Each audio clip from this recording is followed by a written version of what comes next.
लग्नानंतर होईलच प्रेम भाग 2. बाणीने चेहरा वाकवत म्हटलं, काय आत्या, मला असं म्हणू नका. मला म्हातारीसारखं वाटतं. मी फक्त तुमच्यापेक्षा 10 वर्षांनी मोठी आहे. आणि तुम्ही मला इतकं मोठं करून दाखवत आहात की खरंच म्हातारी असल्यासारखं वाटायला लागतं. कोणत्या अँगलने मी तुम्हाला आत्या दिसते? सईने तिचं बोलणं ऐकून तिला वरपासून खालपर्यंत निरखून पाहिलं. खरंच ती कुठल्याही अर्थाने एवढी मोठी वाटत नव्हती. लेंथचा 1 पीस ड्रेस, नीटनेटकेपणा लूक आणि छान व्यक्तिमत्व, ती तर अगदी तरुणच दिसत होती. काव्याने शांतपणे उत्तर दिलं, वयाने मोठ्या नसाल, पण तुम्ही माझ्या पप्पांच्या बहिणी आहात. त्यामुळे माझ्यासाठी तुम्ही आत्या आहातच. हे ऐकताच बाणीने चेहरा पुन्हा वाकवला. तिला समजलं की या मुलींशी वाद घालून काही उपयोग नाही. तिने लगेच विषय बदलत म्हटलं, बस आता काही बोलायचं नाही. मला तर आपल्या घराच्या नव्या सदस्याला भेटायचं, असं म्हणत ती सईकडे गेली. तिच्याजवळ जाऊन प्रेमाने म्हणाली, अरे वा, किती सुंदर मुलगी आणली आहे तुम्ही. अगदी चंद्राचा तुकडाच. पण ही ती नाही ना, जिचा फोटो तुम्ही आधी पाठवला होता? हे ऐकून सईच्या चेहऱ्यावर थोड्या विचित्र भावना उमटल्या. यशने ते लगेच ओळखलं आणि बाणीकडे रोखून पाहिलं. ती पटकन सावरत म्हणाली, अगं नाव काय आहे हिचं? खूप गोड दिसते, अगदी निरागस. कसं कुणास ठाऊक, पण असं वाटते की ही बिचारी तुझ्या रागट स्वभावामुळे घाबरून जाईल. यशने कडक नजरेने उत्तर दिलं, जर नीट बोलता येत नसेल तर इथून जाऊ शकता. इथे राहण्याची काही गरज नाही. हे ऐकून बाणीने नाटकीपणे प्रतिक्रिया दिली, अरे देवा, वहिनी पाहिलत का? तुमचा मुलगा किती निर्लज्ज झालाय. स्वतःच्या आत्यालाच घराबाहेर काढतोय. तिचं हे नाटक पाहून काव्य आणि करण मोठ्याने हसू लागले. शालिनीने मात्र कपाळावर हात मारत म्हणाली, बस करा तुम्ही दोघं. सगळे ब्रेकफास्टसाठी या. तिने सगळ्यांना जेवणासाठी बोलवलं. बाणी तर सर्वात आधी धावत डायनिंग टेबलवर जाऊन बसली. मला खूप भूक लागली आहे. एवढं लांब प्रवास करून आले आणि अजून काही खायलाही मिळालं नाही, ती कुरकुर म्हणाली. यश तिच्या या घाईगडबडीकडे पाहून हसला. सगळे टेबलवर बसले. शालिनीने बटर ब्रेडसोबत दुधाचा ग्लास सईसमोर ठेवला. हे पाहताच यश म्हणाला, आई, तिला दूध देऊ नको, तिला आवडत नाही. हे ऐकून सई आश्चर्याने त्याच्याकडे पाहू लागली. इतक्यात बाणीला पुन्हा चिडवायची संधी मिळाली. तिने काव्य आणि जीवा डे इशारा केला आणि तिघेही एकाच वेळी म्हणाले, ओ, तिला दूध आवडत नाही. यशने तिघांकडे रागाने पाहिलं आणि वातावरणात पुन्हा एकदा हलकीशी खसखस पसरली.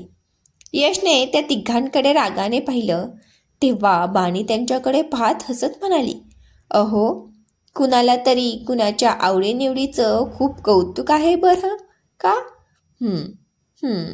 हे ऐकता सई लाजली आणि शांतपणे मान खाली घालून बसली. यशने मात्र त्यांच्याकडे पूर्ण दुर्लक्ष केलं. सगळ्यांनी हसत खेळत नाश्ता केला आणि तो ऑफिसला निघून गेला. सईला घरात काही काम नव्हतं म्हणून ती हळूच आपल्या खोलीत जाऊन बसली. पण तिला माहीत नव्हतं की तिच्या नवऱ्याने आपल्या भावंडांना एक काम दिलं होतं. सईशी मैत्री करायची आणि तिला घरात सगळ्यांमध्ये सहज मिसळायला मदत करायची. यशची भावंड, त्यात बाणीही मनापासून प्रयत्न करत होती. ते तिला वेगवेगळ्या गप्पांमध्ये गुंतवत होते, तिचं मन हलकं व्हावं म्हणून. पण सईला या सगळ्याची सवय नव्हती. ती नेहमी एकटीच राहायची, शांत स्वभावाची होती. गरजेपुरतंच बोलणं, एवढंच तिचं जग. अर्धा दिवस असाच गेला. काव्य आणि बाणीने तिच्या कपड्याचं सेटिंग करायला मदत केली. मग सगळे लंचसाठी बाहेर आले. यशही घरी परतला होता. कालपासून तो खूप थकलेला दिसत होता. गेल्या काही घटनांमुळे त्यालाही मनाला थोडा आराम हवा होता. सगळे एकत्र जेवण करून उठले. इतक्यात कोणीतरी मोठ्याने ओरडलं, यश कुठे आहे रे? चल बॉटल उघडूया. हे ऐकता सगळे आश्चर्याने त्या दिशेने पाहू लागले. यशनेही त्यांच्याकडे कटाक्ष टाकला. त्या व्यक्तीला सगळ्यांच्या नजरा आपल्यावर खिळखिळ्या दिसल्या. तसा तो घाबरला आणि पटकन सोफ्यावर बसत म्हणाला, अरे मी तर कोल्ड ड्रिंकबद्दल बोलत होतो. शालिनी जी त्यांच्याकडे पाहत म्हणाल्या, परत भांडून आलास का वाटतं? त्याने चेहरा वाकवून उत्तर दिलं, तुम्हाला सांगून काही फायदा नाही. सगळे नेहमी तिचीच बाजू घेतात. फक्त यश आहे जो माझ्या बाजूने उभा राहतो. यशने शांतपणे विचारलं, आता काय केलं आहेस तू? तो लगेच म्हणाला, मी काहीच केलं नाही. जे काही केलं आहे ते सियानेच केलं आहे. यश थोडा गंभीर होत म्हणाला, सरळ सांग शौर्य, काय करून आलास? शौर्याने पुन्हा नाराजीने उत्तर दिलं, मी खरंच काही केलं नाही. ती उगाचच भांडायला लागली. यश म्हणाला, आणि मग नेहमीप्रमाणे तू घर सोडून इथे आलास. शौर्याने हात जोडत उसासा टाकला. मग आणखी काय करू? तिने मला घराबाहेर काढलं. उलट आईसुद्धा तिचीच बाजू घेते. माझं कोणीच ऐकत नाही, म्हणून इथे आलो. हे सगळं शांतपणे सई पाहत होती. तिच्या मनात अनेक प्रश्न उभे राहत होते. शौर्य आनंदाने म्हणाला, अरे मी इथे राहून खूप खुश आहे. तू सांगशील तर आयुष्यभर इथेच राहीन. त्याच्या या बोलण्यावर यशने त्याच्याकडे कटाक्ष टाकला. राम मात्र मिश्किल हसत दात दाखवत राहिला. ते पाहून शालिनी मान हलवत म्हणाली, जोडी सियारामची आहे, पण एकमेकांना त्रास देण्यात अगदी राधाकृष्णासारखे आहेत तुम्ही दोघं. असं म्हणत सगळे हसले. यश आपल्या खोलीकडे जात म्हणाला, मला जरा डिस्टर्ब करू नका, मी थोडा वेळ झोपतो. तो निघून गेला. पण सईला समजत नव्हतं की तिने खोलीत जावं की नाही. इतक्यात यशने मागे वळून पुन्हा आवाज दिला, सई रूममध्ये ये. बानी लगेच चिडवत म्हणाली, हो हो हो, वाटतंय कोणीतरी कोणाला तरी आवडायला लागलं आहे. सई लाजली आणि शांतपणे खोलीकडे निघाली. तिला जाताना पाहून शौर्य हसत म्हणाला, जाऊ दे, मी मात्र त्याच्या खोलीत जाणार नाही. आता त्याचं लग्न झालं आहे. माझ्या बायकोने घराबाहेर काढले आणि हा रूममधून बाहेर काढेल. इतका रिस्क मी घेणार नाही. हे ऐकून जीवा हसत म्हणाला, हो काय माहीत, तुम्हाला दोघांना घराबाहेर काढलं तर रस्त्यावर भीक मागायची वेळ येईल. सगळे जोरात हसू लागले.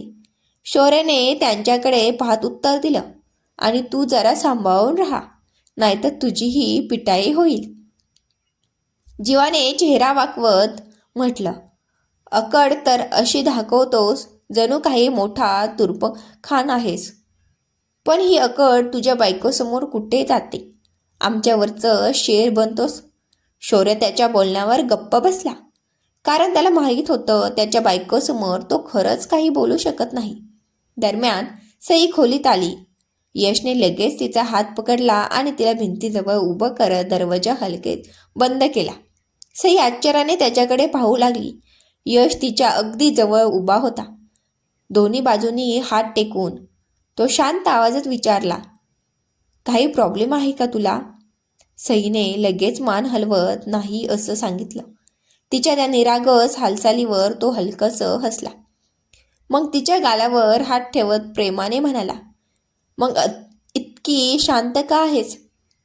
काही बोलत का नाहीस? तू बोलली नाहीस तर मला कसं कळणार? आपल्याला हे नातं नीट निभवायचं असेल तर एकमेकांना समजून घ्यावं लागेल, मोकळेपणाने बोलावं लागेल. तू इतकी गप्प का राहतेस? त्याचं बोलणं ऐकून सईने हळू आवाजात उत्तर दिलं, लहानपणापासूनची सवय आहे. जास्त लोकांमध्ये कधी राहिलेच नाही. एकटीच वाढले. बोलायला कोणी नव्हतं, मित्रही नव्हते. तिचं उत्तर ऐकून यश काही क्षण शांत झाला. तिच्या डोळ्यात दडलेले एकटेपणाची जाणीव त्याला स्पष्ट दिसत होती आणि त्या क्षणी त्याच्या मनात तिच्याबद्दल वेगळीच आपुलकी निर्माण झाली. तिचं उत्तर ऐकून यश थोडा शांत झाला. त्याने एक खोल श्वास घेतला. दोन्ही हातांनी तिचा चेहरा अलगद धरला आणि प्रेमाने म्हणाला, मी आहे ना तुझ्यासोबत. तुझा मित्र, तुझा नवरा, तुझं सगळं काही. मनात जे काही असेल ते मला सांग. जे कुणालाही सांगू शकत नाहीस तेही माझ्याशी शेअर कर. मी कायम तुझ्यासाठी आहे. ठीक आहे ना? सईच्या डोळ्यात नकळत अश्रू दाटून आले. तिला कळेना कसं प्रतिक्रिया द्यावी. ती नेहमी स्वतःला सावरत आली होती. मनातलं दुःख, वेदना सगळं ती आतमध्ये साठवून ठेवायची. कोणासमोर व्यक्त होणं तिला जमत नव्हतं आणि तिची सवय बनली होती. पण आज यशच्या त्या साध्या मनापासून बोललेल्या शब्दांनी तिच्या मनाला वेगळा दिलासा दिला. जणू तिचं तुटलेलं, थकलेलं मन कोणीतरी प्रेमाने सावरत होतं. यशने अलगद तिच्या कपाळावर चुंबन घेतलं आणि तिला आपल्या मिठीत घेतलं. सईनेही त्याच्या पाठीभोवती हात घट्ट आवरले. त्या क्षणी दोघांमध्ये एक वेगळी शांतता आणि जवळीक निर्माण झाली. पण यशच्या मनात एक प्रश्न सतत फिरत होता. सई इतकी सगळ्यांपासून दूर का राहते? तिच्या आयुष्यात नक्की काय घडलं असं होतं? घरात सगळ्यांचे लाड मिळूनही ती इतकी एकटी का वाटायची? आणि आयुष्यासोबत जुळू असूनही तिच्यावर वेगळंच का ओझं आलं? यशने मनाशी ठरवलं, तो तिच्या भूतकाळात सत्य नक्की शोधून काढेल. पण आत्ता या क्षणी त्याला फक्त त्याच्या नात्याला वेळ द्यायचा होता. मंडळी, आजचा भाग कसा वाटला कमेंटमध्ये नक्की सांगा. नवीन स्टोरी तुम्हाला आवडते का कमेंटमध्ये नक्की सांगा. सईच्या भूतकाळात नक्की काय घडलं असेल जाणून घ्यायचं असेल तर पुढचा भाग नक्की वाचा. अशीच हृदयस्पर्शी कथा वाचण्यासाठी चॅनेलला सबस्क्राईब करा, लाईक करा आणि आपल्या मित्रांनाही शेअर करा. कथा वाचल्याबद्दल, ऐकल्याबद्दल मनापासून धन्यवाद.